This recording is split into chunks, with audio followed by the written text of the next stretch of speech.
사무엘상 31장. 블레셋 군대가 이스라엘을 공격했다.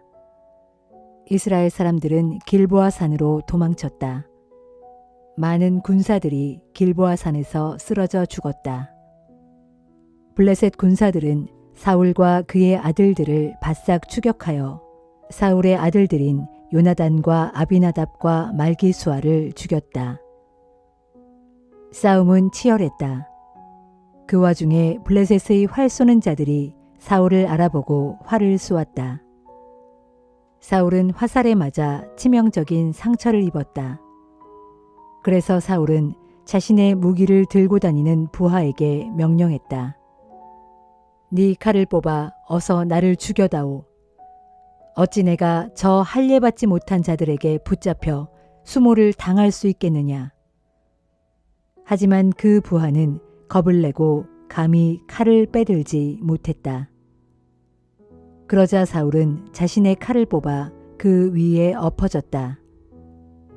사울이 죽는 광경을 본 그 부하는 자신도 사울을 따라 칼 위에 엎드러져 죽었다. 사울과 그의 세 아들과 사울의 무기를 들고 다니는 자, 그리고 사울의 부하들이 그날 다 함께 죽었다. 골짜기를 따라 사는 이스라엘 사람들과 요단강 건너편에 사는 사람들은 도망치는 이스라엘 군사들을 보고 또 사울과 그의 세 아들들까지 죽었다는 소식을 듣고 각자 자기들의 성읍을 버리고 피난길에 올랐다. 그러자 블레셋 사람들이 몰려와서 성읍을 점령했다. 다음 날 죽은 군인들의 옷을 벗기러 온 블레셋 군사들은 길보아 산에서 사울 왕과 그의 세 아들의 시체를 발견했다. 그들은 쓰러져 있는 사울 왕의 머리를 자르고 그의 갑옷과 장비를 취했다. 그들은 블레셋 전역에 전령을 보내어 승리의 소식을 자기들이 모시는 우상과 온 백성에게 알리게 했다. 그들은 사울의 갑옷을 아스타롯 신전에 보관하고 사울과 그 아들들의 시체는 벳산 성벽에 못 박아 달아두었다. 길르앗 야베스 주민들은 블레셋 사람들이 사울에게 행한 일을 전해 들었다. 그래서 그들 중 용기 있는 자들이 나서서 밤중에 벳산으로 올라갔다. 그들은 성벽에 매달린 시체들을 끌어내려 야베스로 가지고 돌아온 후 모두 화장했다. 그런 다음 그들의 뼈를 거두어다가 야베스에 있는 상수리 나무 밑에 묻었다. 그리고 7일 동안 금식을 했다.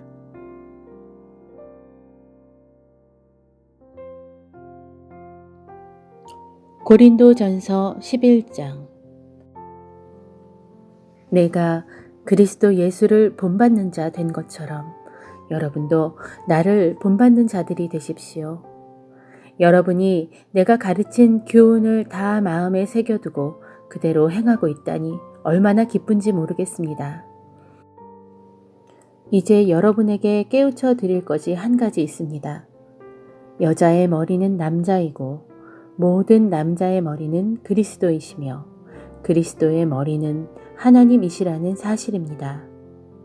남자가 기도하거나 예언을 할 때 머리에 무엇을 쓰면 그것은 자기 머리 되시는 그리스도를 욕되게 하는 일입니다. 그러나 여자가 머리에 아무것도 쓰지 않은 채 기도하거나 예언을 하면 그것은 자기 머리인 남자를 욕되게 하는 일입니다. 그것은 머리털을 다 밀어버린 것과 마찬가지이기 때문입니다. 여자가 머리에 아무것도 쓰기 싫거든 머리털을 다 깎아버리십시오. 그러나 머리털을 다 깎는 것이 수치스럽거든 무엇으로든지 머리를 가리십시오. 그러나 남자는 머리를 가리면 안 됩니다. 남자는 하나님의 형상이고 하나님의 영광이기 때문입니다. 하지만 여자는 남자의 영광입니다.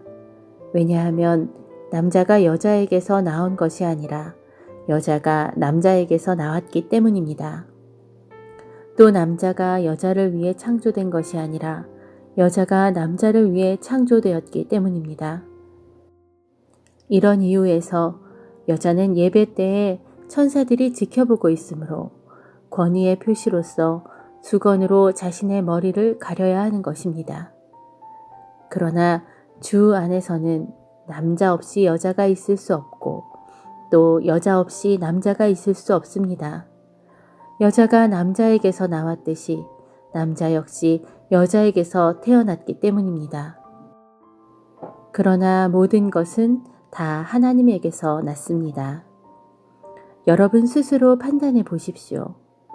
여자가 머리에 아무것도 쓰지 않고 하나님께 기도를 드리는 것이 마땅한 일이겠습니까? 여러분의 본성이 가르쳐 주지 않습니까? 곧 남자가 긴 머리를 하는 것은 그에게 수치가 되지만 여자가 긴 머리를 하는 것은 그녀에게 자랑이 되지 않습니까? 긴 머리는 여자에게 가리는 역할을 해주기 때문입니다. 이 문제를 두고 의견을 달리하는 사람이 있더라도 나는 더 이상 설명하지 않겠습니다. 어쨌든 여자가 머리에 아무것도 쓰지 않고 기도하거나 예언하는 관습은 우리에게는 없고 하나님의 교회에도 없기 때문입니다.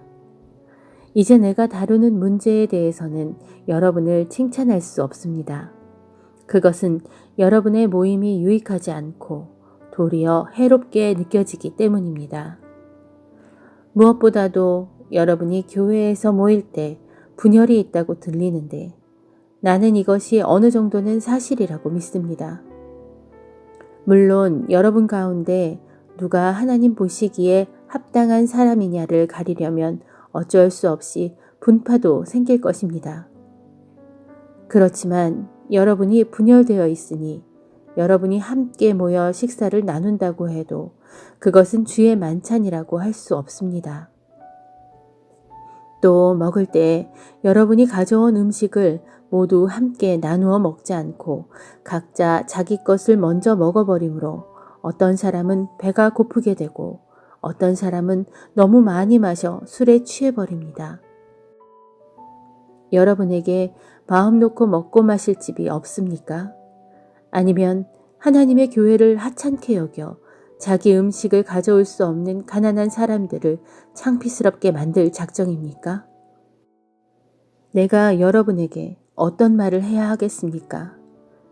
이 일에 대해 여러분을 칭찬해야 합니까? 결코 그럴 수 없습니다. 내가 여러분께 전한 것은 주께 받은 것입니다.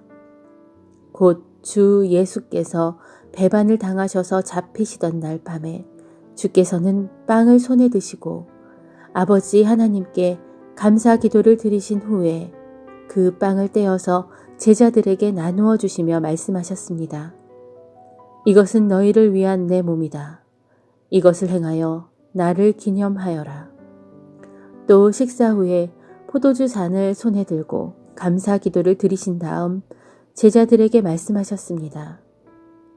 이 잔은 내 피로 세우는 새 언약이다. 너희는 이것을 행하여 마실 때마다 나를 기념하여라.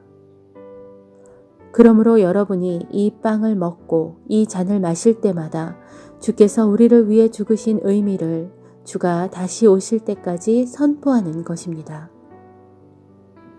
그러므로 누구든지 합당하지 않은 태도로 주의 빵을 먹거나 주의 잔을 마시는 사람이 있다면 그 사람은 주의 몸과 피를 모욕하는 죄를 범하는 것입니다. 그러므로 주의 빵을 먹거나 주의 잔을 마시기 전에 먼저 자기 자신을 주의 깊게 돌아보아야 합니다. 만일 누군가가 그 빵과 잔이 주의 몸임을 분별하지 못한 채 먹고 마신다면 그는 자기 자신에게 임할 심판을 먹고 마시는 것입니다. 여러분 가운데 허약한 사람과 병든 사람, 그리고 죽은 사람들이 많은 것은 바로 이러한 이유 때문입니다. 그러나 우리가 스스로를 주의 깊게 살펴 분별력을 가진다면 우리는 심판을 받지 않을 것입니다.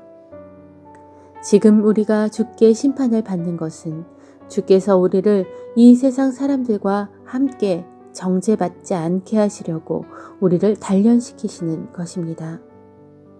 그러므로 나의 형제들이여, 여러분이 주의 성 만찬을 하기 위해 모일 때에는 서로 기다려 주십시오. 만일 배가 고프거든 집에서 미리 식사를 하고 오십시오. 그래서 여러분이 함께 모여 주의 성 만찬을 하는 일로 인해 심판을 받는 일이 없도록 하십시오. 그 밖에 다른 문제들은 내가 직접 가서 일러드리겠습니다.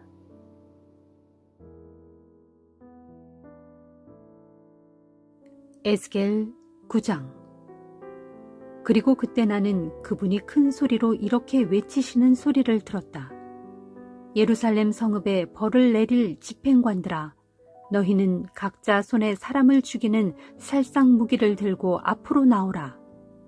그러자 내가 보니 6사람이 북쪽으로 향한 성전의 윗문길에서 달려 나오고 있는데 그들 각자의 손에는 사람을 죽이는 살상 무기가 들려 있었다. 그리고 그들 가운데 한 사람은 가는 베옷을 입었고 허리에 서기관의 먹통을 차고 있었다. 그들이 성전 안뜰로 들어와서 청동제단 곁에 섰다. 그러자 이제까지 법궤 위 그룹 사이에 머물러 있던 이스라엘 하나님의 영광이 떠올라 성전의 문지방으로 옮겨갔다.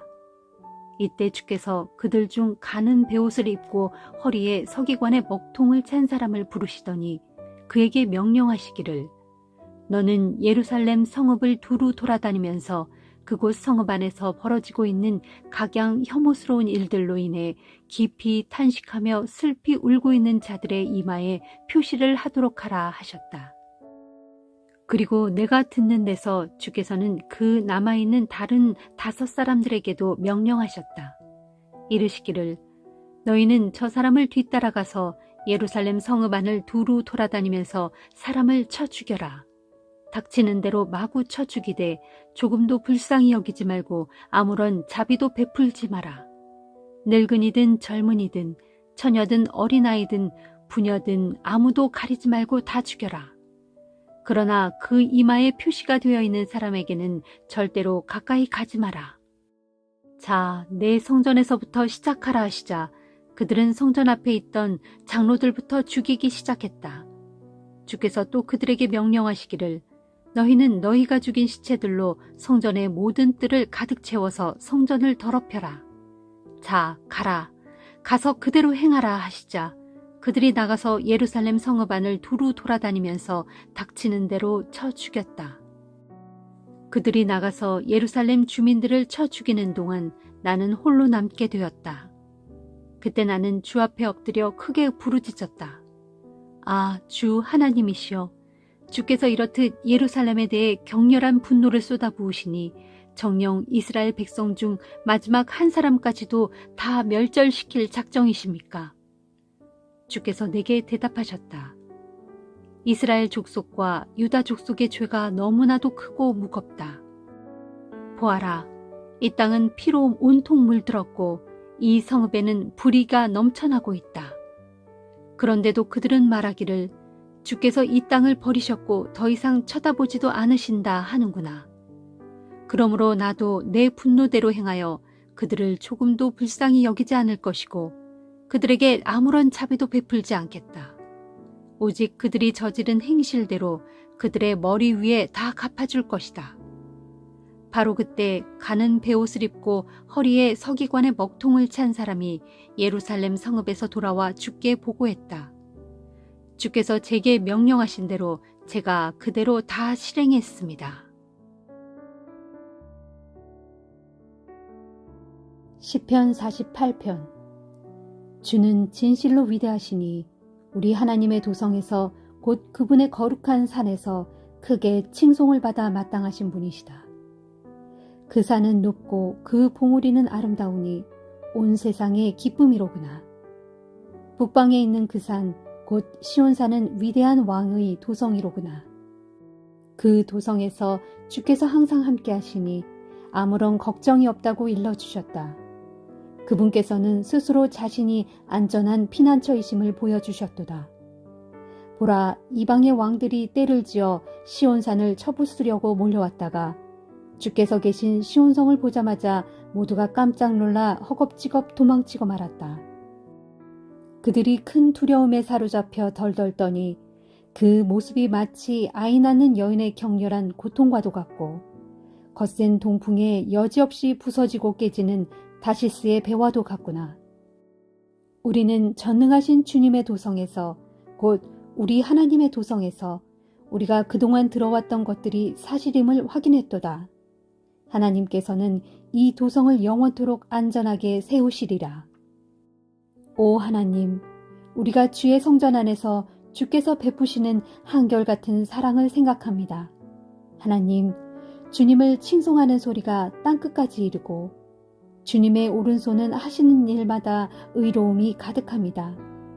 주께서 내리시는 올바른 판단에 시온산이 즐거워하고 유다 온 성읍들이 기뻐합니다. 너희는 시온성을 두루 돌면서 그 성을 살펴보고 그 망대를 세어보아라. 그 성벽이 어떠한지 잘 살펴보고 그 요새가 어떠한지 잘 보아두어라. 그리하여 그 영광을 대대로 자식들에게 말해주어라. 이 도성을 세우신 하나님께서는 영원토록 우리의 하나님이시니 그분은 우리를 죽기까지 인도해 주실 것이다 라고 말해주어라.